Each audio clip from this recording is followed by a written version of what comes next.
For many months now, we have taken both deep and shallow dives into the world of in-real-life streaming. This genre is a degenerate place to scour, like swimming around in the Black Lagoon. And if there's one thing we have learned, it's that in-real-life streaming rewards individuals who want to push the limits and become as flagrant as possible out in public.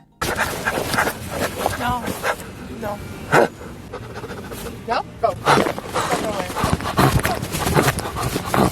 Because that means they're going to get clipped, which pours gasoline on their streams. Oftentimes this results in random bystanders getting disrespected. I've seen you before. Oh, you have? Yeah, I'm not a fan though.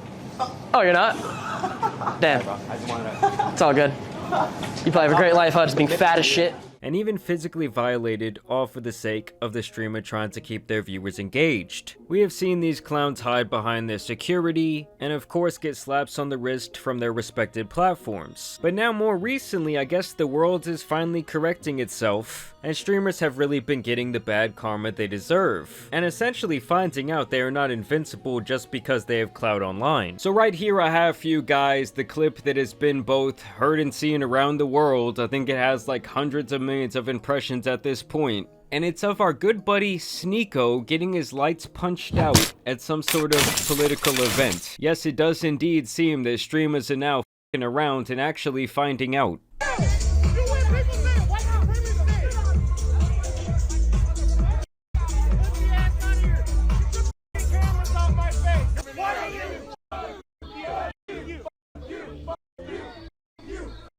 So right there, the person that's slapping that hat off his head is Sneako himself. As you guys can see, the security guard had around 20 people in front of him, flicking him off, telling him, "F*** you." He was having a good time with it, he was doing his dance. But once Sneako, of all people, decided to feel big because he was in a crowd of people, he slaps the hat off his head, and then hilarity ensues. You guys watch this punch of 1,000 suns he's about to deliver.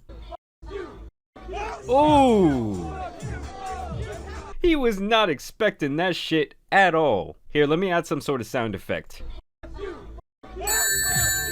This is that embarrassing moment when you know you got rocked. As you guys can see, he has some damage to his teeth, and you could see it all over his face, like, oh damn, shit just got real. It's a little bit embarrassing. Everyone's like, oh, f***, our boy just got punched. We got Sneako here. He's got this busted up tooth. Smile for me, man.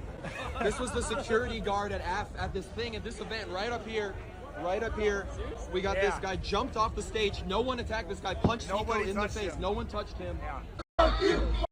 Jumped off the stage, hit Sneako in the face. I watched the whole thing happen. This was just right now? Just now. The guy that he shut off the speech to go play his music, he just got rocked in the face. But I'm a non-violent person.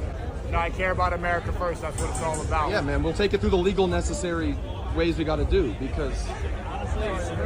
Yeah, he just has that look on his face like he's embarrassed, like maybe he wants to cry a little bit.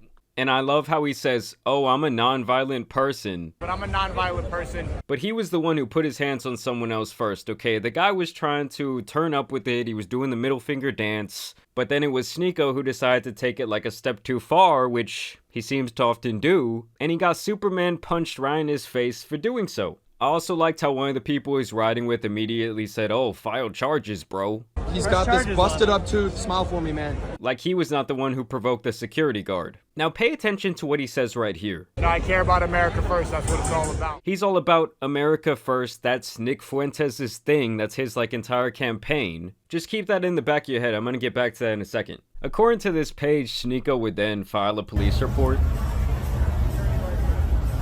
But there's no evidence to back up this statement. And I'm telling you guys, this clip has gotten like hundreds of millions of impressions on Twitter. And so you know he had to go over there to Cope and Seethe, where he says, security guards sabotaged the event and turned off the mic, started playing music and taunting the guests. He punched me and fell over, chipped tooth, no big deal. And here he once again says America first. And I like how he shows this picture of the security guard as if they had gotten in some sort of two-sided scuffle where Sneako had knocked him on his ass. When in reality, this dude left Sneako looking like this. And here is actually an alternate angle of this altercation. The director's cut, if you will. So they're all flicking him off as well on the other side of the camera. He's kind of the most visible one there.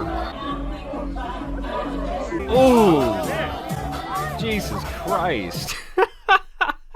Even the cameraman was like, ooh, shit. I mean, I would say that flicking someone off to their face and slapping their property off their head is definitely enough evidence to say that you provoke them. Now, my guys over at Abra and Preach reacted to this, and they said they're willing to pay the court fees for this security guard should it be taken there. If you're watching the security guard and they actually try to sue you, contact me. I'll take care of your legal fees. I got time. I'm bored. And he is bored. I want to own a memorabilia of this. I want a painting done. I want a fan to make me a painting of this. People also said it was reminiscent of this streamer moment that just happened around a week ago as well, but this is actually some streamer on streamer violence where Bradley Martin gets the hat taken off his head by this guy, Ronaldo, I believe is his name, and Ronaldo quickly finds out why you should not mess with someone else's property.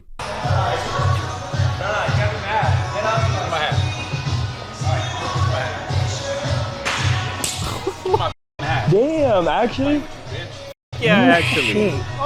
Don't touch someone else's stuff, don't touch someone else's body. And if you had a good father out there, he would have taught you at a very young age, don't touch another man's hat. And some of y'all probably think that's the stupidest thing ever, but it's really just a respect thing. I mean, he even gave this kid the chance. So give me that hat back.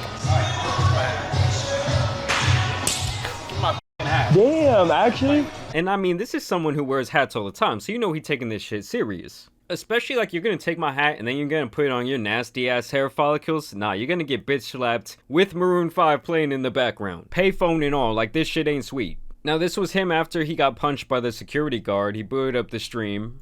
Love speed!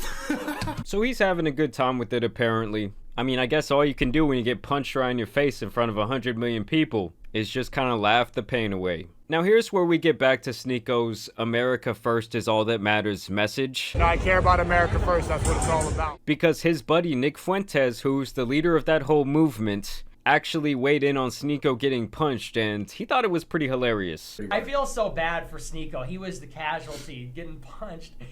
But the video is so funny. That was funny? What was funny about that? Absolutely hilarious. Because the security guard, I don't know if you saw the video, Sneako got hit in the face by a security guard. He's smiling pretty hard. He's flipping everybody off, he's dancing. Somebody knocks his hat off. He goes, okay. And then he leaps into the air, pulls the fist back. Bro, he's wheeze laughing. Flying into the air with the fist pulled back and blast Sneako in the face. Like, that made me realize that I support the America First movement. I'm always gonna be a to them. So for those of you that didn't catch that, he's like, no matter how much I support and dick ride this guy, I'm always just gonna be another N-word to him. But he also says that he'll always be his buddy. And Nick's my friend. Like, I don't want people to clip this and get upset. It made me like, bro, like, am I massa? Like anyone who's too far on either end of the political spectrum, I just really don't trust them at all because they're really trying to mess with your ability to think independently. But you know, Tim, everyone else is a grifter and he's just the beacon of truth. Chad, should I just stayed on BotTube? Should I have grifted like the commentary channel? Should I have stayed a soy boy?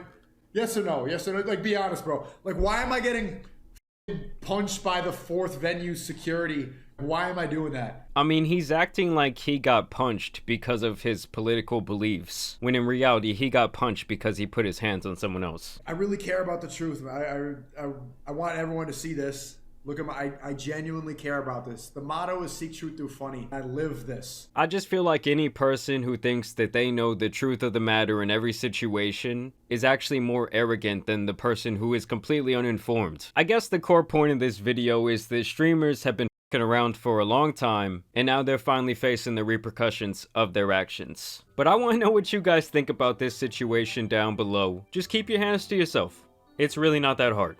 And that message especially goes for influencers who are out in public because people might have a preconceived connotation about you. Either way, I do want to thank you guys for watching today's video, dropping a like and subscribing, but as you guys know, it's been your boy, the Tan Superman, and some other classic moments out here need to be covered, so I'm out. Peace!